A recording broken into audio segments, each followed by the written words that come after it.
Hi, I am Vaster, and I have many things to say. So I'm gonna say them slowly, and I want to take this hat off. Ooh, let's put the hat on. Let's just put it on. Okay, this is better anyway. I just had a conversation with my friend Lamia, and also today was my first day ever going to the hospital for myself. So I feel like my face looks a little bare because the hospital sucks something out of you, which is fine. I needed a little sucking.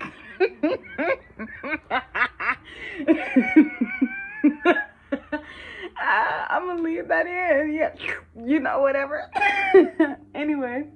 anyway, all is well, all is fine.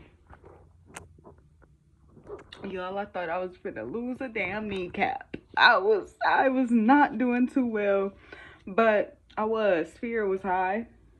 And sometimes I think God will put you in specific places just because your spirit can be like light in situations where it's not light. Like, I swear I was getting an HIV test. I know this is super personal, but I was getting an HIV test a few months ago. And I remember seeing a specific girl in there. I remember that how the energy felt when I walked in. Has nothing to do with the point of the video, but her leg was shaking. And you can just see anxiety on somebody sometimes.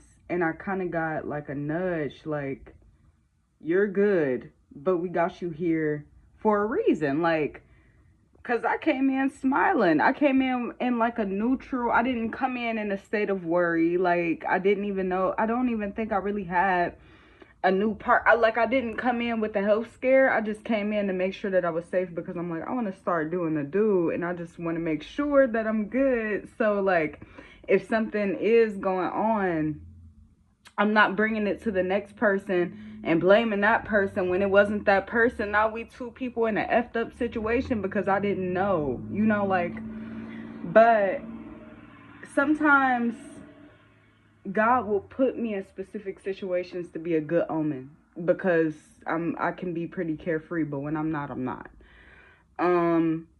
And the girl's face when she walked in was not, she didn't carry that same energy when she left out, and I knew what that meant. And I also know the anxiety of like having to worry about health in that way. Hold on, because I'm feeling a little anxiety up here, like I'm not supposed to say this, but like, it's a human experience, so why should I feel any type of way? The only people that's scared about my health is niggas outside of me. I know exactly what I got going on.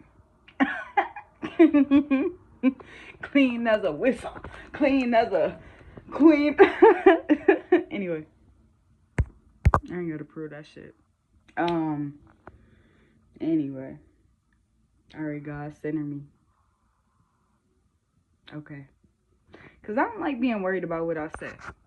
But everything coming out my mouth is coming out my mouth for a reason. But let me get to the points of this video. I just talked to my friend Lamia. We talking in voice messages. Well, I'm texting, she's sending voice messages. And she was saying, like, even if you don't feel love, because I was telling her, basically, it was something that she sent me, and it really, like, rang true, because it was hitting. And lately, I haven't been feeling the energy that I put out. Like, I put out a lot of love and support, and I make sure, like, I want people to see themselves through me in a way. But like the best version of themselves. Like, hey, do you know that your smile brightens the world? Hey, do you know that you're coming off like this? I don't want people to see themselves in like, so I can put them in a place, or, I'm not God, but I do want people to see the light in themselves. Like, you're not a nobody. Nobody is a nobody. Even if I feel like they're nobody, because there's some people, it's like, y'all trick, y'all move, nigga. But I know that person still matters. God still created that person for a reason, like all of that type of stuff. But I haven't felt that back. So I've been going through the process of pouring love into myself, but also a part of me is kind of like wondering why I'm feeling this way, or why I'm even wanting people outside of me to make me feel loved in the first place and stuff like that. Which helped me through talking to Lamia, because she said something like, even if you don't feel love, know that it's all around you. Like, you are love. You basically, nothing can stop that. Even if you don't feel it, it doesn't mean that's the truth. And it's something that she said that kind of pinged in my head, because I'm like, damn, you know what? Humans can be very narcissistic, but especially the healing ones. Because there's a narrative. We start playing God a little bit too much in our own lives. Like, once we realize that we have power and that we are gods, I still think God exists for a reason. Like, the power isn't always necessarily in our hands, and we do have something to lean on. Now, I've had situations where I've had to surrender to God, and that's been way more freeing than me trying to figure out something within myself. And I've had situations where I had to become to realize my power and to step into it. And both of those exist for a reason. But we still have a dad. Like, and I say we loosely. Like, if you don't believe in God, that's fine. We have something that's bigger than us, protecting us, whether it's the universe. We have something not just protecting us, but like, we have a design. Like, life is designed in a certain way. Like, I don't really give into like the Matrix and all of these other narratives, because that's not really where my belief is. I believe in fate. I believe in destiny. I believe in a lot of things, but I believe in God. And why I say humans have fallen into narcissism is because there's like a narrative on the rise. Like, okay, you can't love anybody until you learn how to love yourself. Totally true. But no, it's not.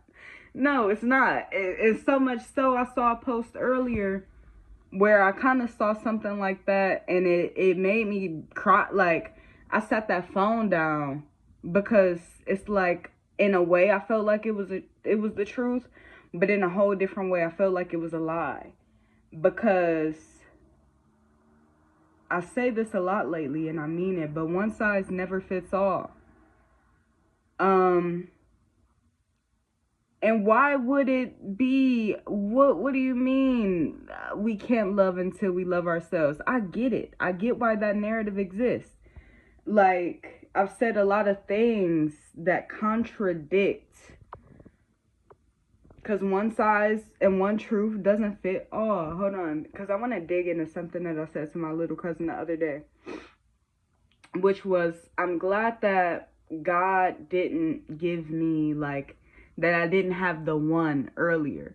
Because if I would have had my ultimate soulmate, whatever I think that is, or, you know, anything in regards to that romance realm, if I would have had it like a year before or a few months before, I would have sacrificed too much of myself just to keep it around. Like, I would have stopped being me. I wouldn't have reached my potential if it would have been given to me, because I would have compromised. You know, like, I would have said yes to things that I should say no to. Because if you don't really have a relationship with yourself, which is what I think it means to love yourself first and all of that, to have a relationship with yourself, to be friends with yourself, to care about yourself, to know how to guide yourself in and out of harmful situations. It's kind of like having a best friend within you and also being your own parent. But I still say that loosely, because God is that too. God is a best friend and God is a parent, aka you are a God. You are a God connecting to a God, helping. Like, it's a lot. Can't explain it all, but yeah, I'm consciously aware. Like, if this end all be all person, if I would have had them before the time that God knows that they're destined, I couldn't be me. There are some things that I had to do alone. It was some lessons, and some, you know, like, time is important. And especially when you need time to build yourself, you need time to reflect, you need time to cleanse, you need time to think, to journal, to release.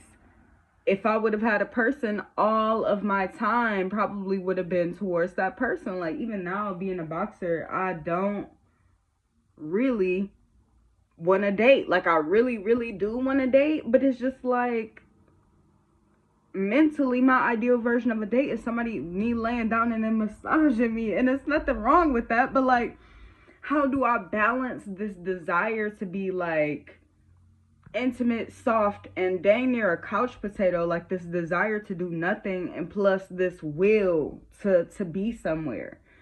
So, and I also reflect on me wearing the same hat. It's a video on my account right now, and I say God will give you people for a reason. And I feel like you time matters. Like, if there's nobody around right now that feels like a romantic option or whatever, it's because that's not how it's supposed to be. Like, you get people when you need them.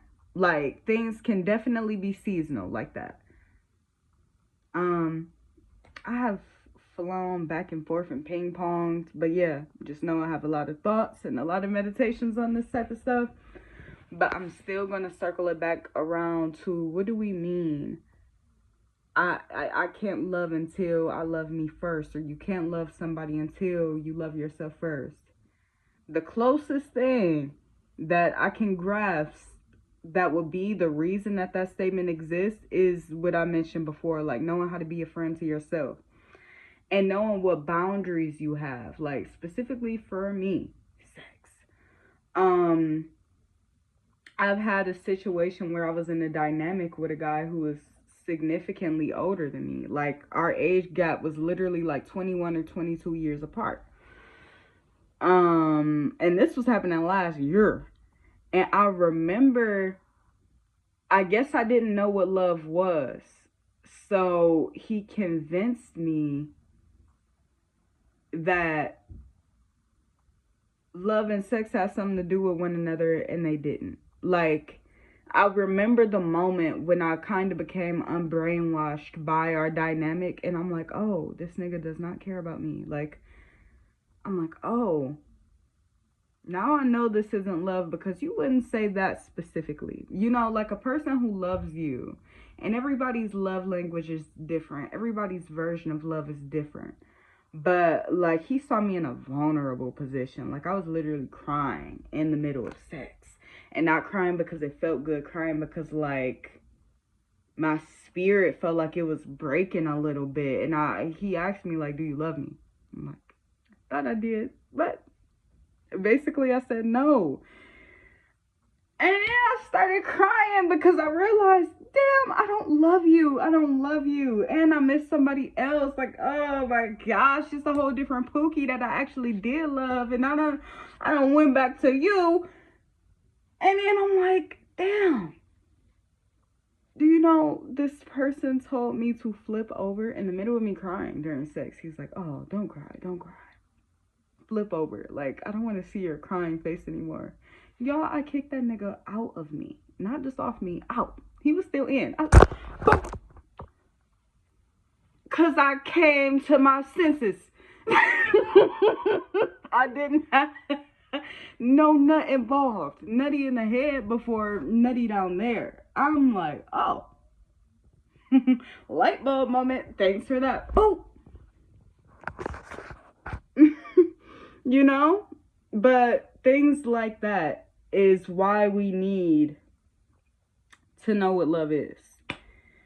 And why I needed to know how to love myself, because a lot of that whole dynamic, specifically with that person, I wouldn't have been as susceptible to if I would have known how to love myself.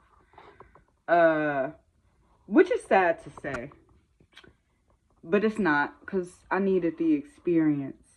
But even through toxicity and all that, and being in situations that are really, at this point, I'm not proud of them, but they kind of like built and shaped my character and my boundaries.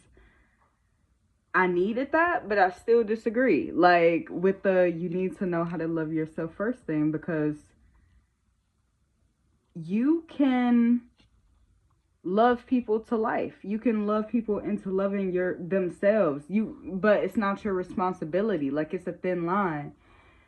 Nobody should have to constantly bear the weight of another person's insecurities, burdens, and self-hate. Like, when it becomes taxing and draining, and when a person is like sucking the life out of somebody like a leech, like, they depend on you for confidence, they depend on you, they need you, they need you, they need you, you know, like that obsessive stronghold. Yeah, that's not what love is about. That's something on the inside craving stability and reinforcement on the outside. That's kind of like needing a mommy or a daddy. Like, you need that stable pillar, and I kind of respect that too. But again, not when it's leechy. Like, it's a thin line, and I think if you into God and if you into prayer, I think we should all start praying a lot more for discernment and detachment, and to be able to love, like, to be able to love. I'm working on finishing my sentences. I said a prayer earlier because I see these posts a lot, like, if you want something, pray for it. Or like, if I'm confused in love, I just see stuff like pray. And then I'm like, I don't know what to say. Or like, God already know what I want. Pray. And I do it anyway. But tonight I said something like, basically it was about me and my future spouse. And it was like, may the love and the connection create more love. Like, may it create a more loving version of me. May it help me love myself more and everybody around me, my family and life in general. And may my relationship with my like future spouse bring me closer to God. But I also get real specific, like, hey, and I don't mean in that way where it's like he beating my ass to the point where I gotta be single for you. Ooh, I'm sorry if that seems like very out there, but like, I do put discernment in my prayer, like, hey, I don't want it through trauma. I do not want to learn love in a way where it becomes deeper due to trauma. That is some people's path, and that I pray for them too. Like, because just because an experience is served to you didn't mean you deserved it, but it's still pivotal. Like, I want to say everything happens for a reason, because that's what I believe, but you know, you got to be kind of lighthearted in those type of situations, because I haven't experienced that. But I was brought into the world by two people who were domestically violent towards each other. So I'm not foreign to it. I fear it, but I also know that shit can make you boss up. It can make you level up. Like, I think even Clarissa Shields became a boxer due to, or like, I've heard some about her having some domestic violence in her past. I do not want domestic violence in my path as a pivotal thing, nor do I want to be the abuser. Like, when I was younger, I recognized in myself, like, hey, I might have some abusive tendencies. So, God will give me a person when they're ready, not when I'm gonna treat them like I don't give a fuck, not when I'm gonna abuse them, like, and it's gonna be likewise. But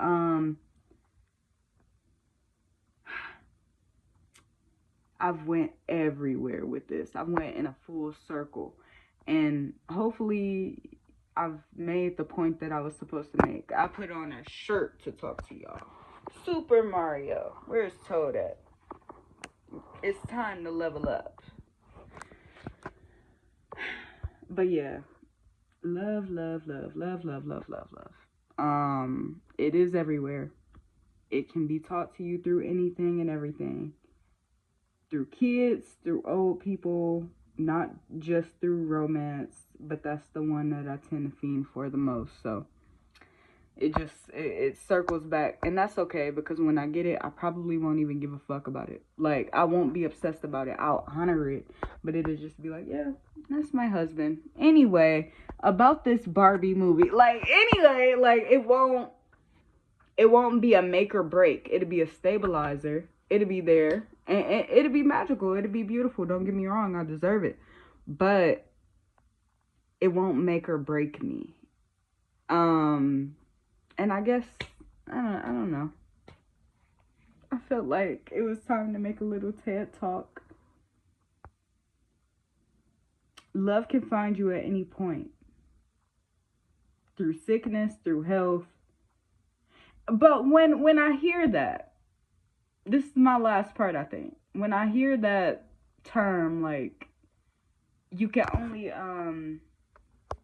love, or, you know, to a certain capacity when you love yourself, I think about angry men.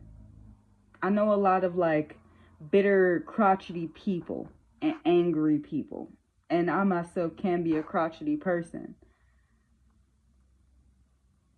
God loves them just the same. Like, God loves negative people, I want to say, just the same.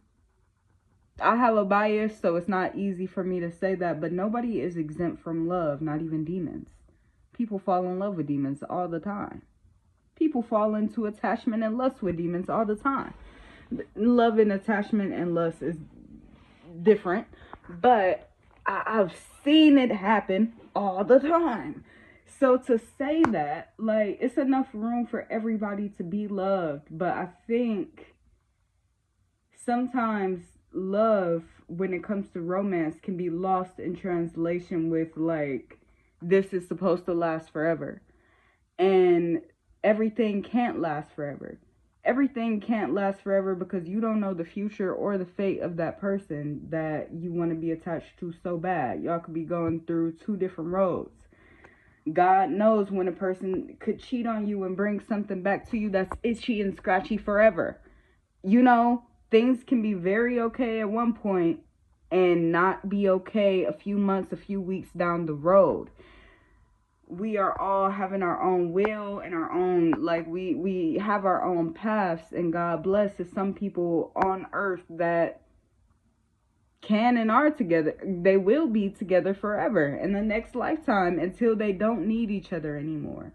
But I think when God knows that two people need each other and actually, like, play a pivotal role in each other's lives for better or for worse, that's when those, like, sacred unions exist. 22:44 on the time when I said that. Even older people, like, it's a narrative, like, I want old school love, but I'm imagining, like, that 1950s love, like, getting hit with a frying pan or with a bone, like, you know, that's that type of love. But they still stayed together for too long, according to the outsiders. But, like,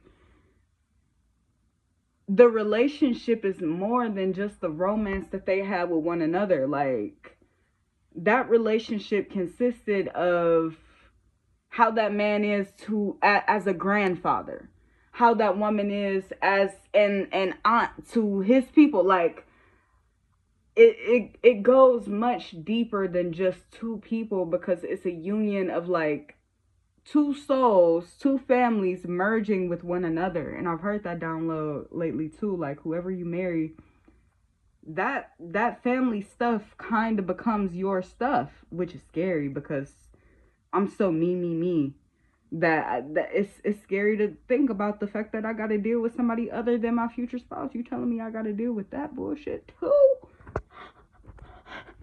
That shit enough is that enough makes me want to go deuces before it even happens. Like, I'll see my way out, but I know me, I'm much too loyal to be like that.